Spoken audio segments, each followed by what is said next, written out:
Hello all, so this is just a quick demo video of the first level of Georgie-Yolkie, which is the home turf. This is the open world area of the game that links to all the other worlds, as you can see on the board on the screen. Um, so the game has been released on Steam. It was released yesterday. This is the first part of our release journey. The next release will be on Nintendo Switch on the 25th of this month, followed by Xbox One, Series XS, and PlayStation 4 and 5. So yeah, it's all good. I'm gonna boot into the game just to give you a demo. I am using a standard Logitech controller. It's mapped as an Xbox One controller, and the game will detect it as so, but it supports any controller that you plug into it. So this is our little controller guy. So you can always view the controls from that menu there. I have got the settings turned down to the lowest, just purely for recording purposes. So I'm going to boot into the home turf now. And whilst I'm playing, I'm just going to give a brief kind of description as we're going along with what's going on. I have skipped the intro cutscene because I just don't want to spoil anything for anyone that ends up buying the game. So I'm just booting straight in. Basically, this is Ratty's Lair. Ratty's the big bad of the game. He's taken over the world of Felina, which is aptly named after the felines, the cat people, and all the different animals in this game. So Georgie is the cat guy and Yolkie is the bird guy. And they work as a duo with all different kind of abilities. So yeah, so our first task is we've got to collect the 3 golden fishes of this world in order to get to King Ratty's lair. King Ratty's lair is right at the top, and he's actually in that tower at the moment, right at the top. And we can see some lovely birds flying over. So we've really gone really far and beyond just animating every aspect of the world. Um, so coins are the currency of the game that you use to kind of open portals and doors. Some kind of like characters will request them. Let's go inside George's house. So let's show you around. Let's grab this spare life. It's always good to have spare lives. Collect our first couple of coins. So this is Burrow. Burrow just basically tells you everything that you need to know about playing the game. To have conversations with characters, you just simply walk into them. You don't have to wait for them to finish talking. In some kind of classic games, you have to kind of wait until they finish talking. You can just walk away at any point. And if you want to continue to hear what they said, you just walk into them again until the bubble pops away and you can just carry on talking. But we're not going to do that. We're just going to carry straight on across the home turfs. Now, some brief overview of the UI. So we've got classic pause menu. You can view the totals from here. So the totals just show you every single world that's in the game of what bobblies you've collected. And the bobblies are in each world, they're unique colours. And there's 2 keys in the game that are for special purposes. Your coin collection in the corner, and you can also view the map. Now the map is updated in real time, so you can see exactly what's in the current world that you're on. As you can see, there's a forest near us, there's a portal, there's also some caves. And so let's continue. So let's pick up these coins as we go. I'm going to skip the things that Burrow says, simply because I know already. And I just don't want to spoil the story for you all, so I'm just going to give you a brief run through of this area. So there's our first kind of couple of enemies. Let's spin attack him. He's gone now. Also jump on his head as well. You can also dive bomb like that. So that's useful for certain bigger enemies. You can also dash run. There is something very cool that I'm going to show you. So I'm going to go down this way. Let's go down to the forest area. So it's completely free roam. There's no specific order in which you can do these things. And the day and time also passes. So as you can see, it's starting to become sunset now. Also, we've got what we call the dynamic eye system in the game to animate the characters properly. As you can see, Georgie's eyes animate and look around, and he also focuses on objects of interest, and all enemies in the game do this. Enemies in the game will always look at the character. So as you can see, his bat is looking right at us and he even blinks. So we really put a lot of thought into this, just to give it that extra character. Classic 90s kind of Banjo-Kazooie, a lot of inspiration from there and from ukulele and that. This checkpoint here, just going to jump on this guy's head, get rid of him. And this is portal to one of the later worlds that we can't go in yet because we haven't got enough golden fishies. Let's grab this heart. Just like in Mario 64, I can pound these. So let's ground pound. Push and a coin will pop out. I'll show you something cool in a minute, as soon as we get there. Now let's show you now. So you can glide in this game.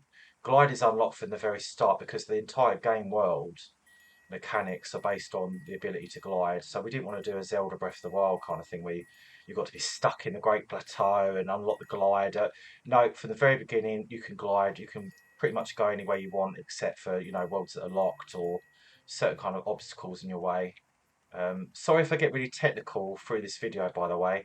It's very hard as the developer of a game to not get into kind of technical aspects of games, just because we're so passionate about it. So I'll try to keep the technical talk down to a minimum. By the way, we're totally against animal cruelty. We're spacefarer, we don't like hurting animals, but these chickens, we all know they're video game chickens and they're going to respawn. So they'll come back the next time you enter the level. They just don't like cats. So they chase you just because. And as you can see, it even says it on that sign. The game's very humour based. There's a lot of humour, and a lot of the characters start rhyming, and sometimes they stop rhyming, and just to be extra irritating to Yolkie. Yolkie does not like characters that rhyme. There's also a lot of breaking the fourth wall a lot during the game. So this is our first kind of big enemy. I could spin the guy, but he's going to rebound, watch. So he's going to punch me. So let's jump on his head instead. There we go, he's gone. Poor guy.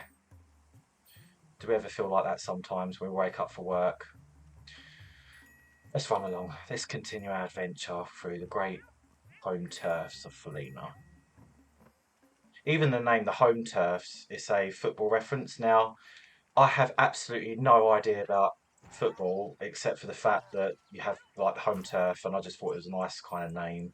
So it's home and you're on their turf, so home turf. Hasn't been used before in video games, so not of this kind of style, so I thought I'd use it. This guy's chasing after us, these goblins. I'm just going to run past him. As you can see, the sun's popping out for the next day.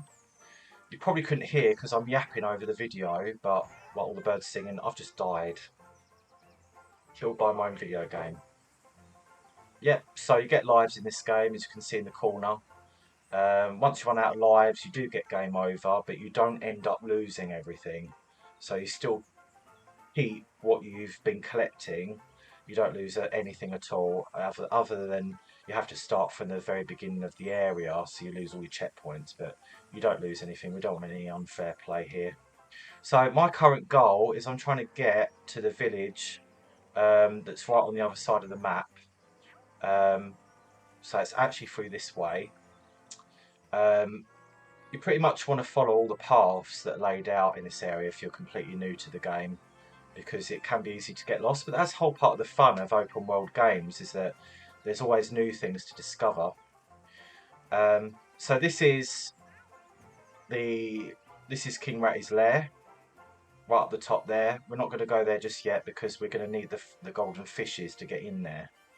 So obviously, being the developer of the game, if you don't want any spoilers right now, probably it's a good idea to stop playing this video, because I'm going to show you where the golden fishes are for this world. It's not kind of a secret or anything. There's a lot of kind of reference to where they are. I'm going to not talk for a minute so you can hear the sounds of the game. So I'm just going to get over there now.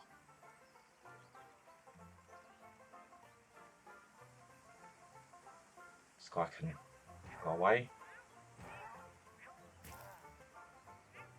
Let's grab that heart. So here's the village. We've kind of placed the collectibles on pathways and points of interest as well. We haven't just randomly placed coins everywhere. They're actually leading you somewhere. This is Zeus. This is based on the dog that I live with. I'm not going to reveal what they say because I don't want to spoil the story of the game. Just going to grab these coins.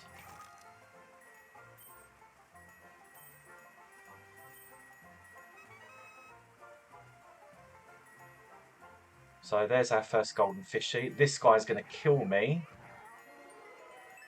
Ah! Oh, he just nearly got defeated then.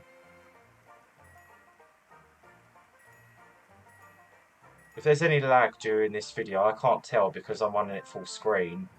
It's running in borderless full screen mode, which is the fastest on Windows 11. Because I've got my camera recording at the same time as recording the game, and if there's any lag, I do apologise. The game won't actually run like this when you run it on your computer. It's super smooth. The game's actually completely optimised for the Nintendo Switch. It was originally developed as a Nintendo Switch title before anything.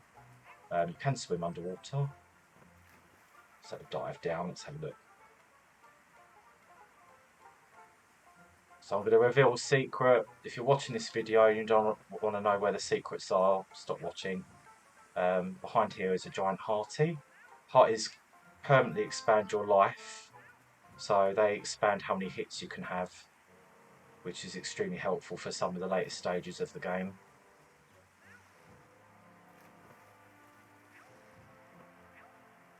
So I've got the first golden fishy now.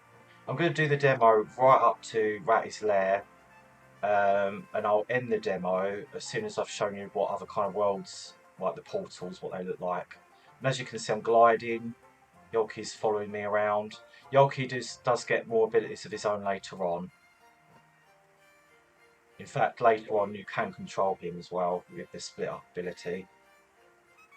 So I'm going to go through this cave here, near these bats. Burrow is going to tell us how to do what I'm about to do. So remember, classic wall jump for Mario.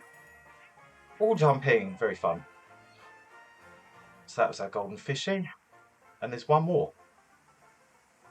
Now, logically, we could have placed the last golden fishy somewhere else on the map, but we want to try and guide the player to Ratty's Lair. So we've actually put the golden fishy up the top of Ratty's Lair. Not at the very top, because that's inaccessible, but near the entrance. So that's where we're going to head now. Let's get this nice circle of coins. Let's get these. Oh, nice. Jumped on his head while gliding. Very nice. So there's technically two ways into Ratty's Lair. Just cross here. And then up here. However, it's blocked by fire. So the only way of getting around that is going through the secret entrance, which is round here. This also teaches you how to use the bouncy mushrooms. Well, we call them the fungi. Let's jump on him like that. So any mushroom that bounces like that, you can jump on them. Climb these stairs. If I miss any coins, then collectathon enthusiasts out there, I'm purely missing coins because I'm trying to keep the time of this video to a minimum. So we're going to pound on that. That will deactivate the fire. So next time we can just simply go that way. As you can see there, I was climbing poles. There's a lot of climbing, kind of platforming later on. So that there is a golden fishy portal door. And as you can see, it needs 3 for Ratty's Lair. So we're going to go up here. And this gives us a lovely view of the world of Felino as well. So I'll give you a quick kind of tour. I don't want to give away too much, because I want you guys to play and experience these things for yourself. So this guy here is Sir Taptree. He's called Sir Taptree because he's got a tap that's been draining his power away that Ratty's installed on him. Bless him. Very comedic character. I'm not going to listen to what he says because I don't want to spoil it. Let's grab this life up here. As you can see, that volcano over there is one of the levels later on. Uh, that over there, so that's George's house right over there where we started. There's the village. The world's actually much bigger than this. We've got a very kind of limited viewpoint. So let's go down here. Let's go back to where we was. And I'm going to show you guys Ratty's lair. We have tried to make the camera as dynamic as possible. You can free rotate at any point, like you can see I'm doing here, to get a proper look. If you want to recenter the camera behind George at any time, you can just click the camera control with right stick. So you can pretty much recenter wherever he's looking at, which is especially important for platformers because precision is absolute key. When you're running, he automatically stops as soon as you stop running, so he just won't run off ledges. And he's actually programmed, if you're close enough to an edge, he'll stop dead centre to stop him just randomly falling off. I don't know if you guys can see the mushrooms over there, but they're leading you to somewhere over there. I'm not going to give away at this point what that is. There is a portal around this side as well that goes to one of the later levels of rats. It's actually where King Ratty comes from. So let's go inside our first portal. So this is King Ratty's lair, and these are the initial set of worlds. So here we've got Sharky's Cove, Bobbly's Bog, Sweetie's Spaces. This is a very cool kind of anti-gravity level, which is really fun. Very Super Mario Galaxy inspired, so I know you guys are going to enjoy this level. So this is Monty's Jungle with our first boss fight. Boris's Badlands. And of course we've got a snow level. You've got to have a snow level in platformers, which is Ginger's Glacier. So we're going to collect these 3 golden fishes that will grant us access to the first world. I'm not going to go inside Sharky's Cove because I'm trying to keep this video short and I don't want to spoil too much. And this big gold door here, this goes to Ratty's Keep. So this is kind of like the penultimate area of the game, which leads to the final confrontation. So, so this is the end of the quick demo of Georgie-Yolkie. I hope you've enjoyed. And if you would like to pop over onto Steam, check out the link attached to this video so you can actually download it today. If there's any questions, always feel free to comment on the video. Thank you for listening. Sorry if it's been a little technical or not technical enough for some of them indie dev enthusiasts. Just to do a little frequently asked question, why Georgie-Yolkie? So Georgie is the name of the ginger cat that I used to own, and Yolkie is kind of a given really. When we have an egg that's laid by a bird, it's called a yolk, so I made it fun, Yolkie. We made the game because we just don't believe there's enough platformers out there, just not enough out there for people, and it's a return to what truly made gaming great. I'm going to close the game down now. So yeah, so I'm going to just expand this video so you can see me talking a little bit. So yeah, I hope you enjoyed the demo. Do feel free to go and download it. If you're a console player, we do have it coming for Nintendo Switch, and other consoles later on next year. We don't have a playable demo currently at the moment. We are looking at probably adding one in the future as weeks progress. But we've kept the price as low as we can for an indie game. But feel free to download the game and check it out. And thank you for watching.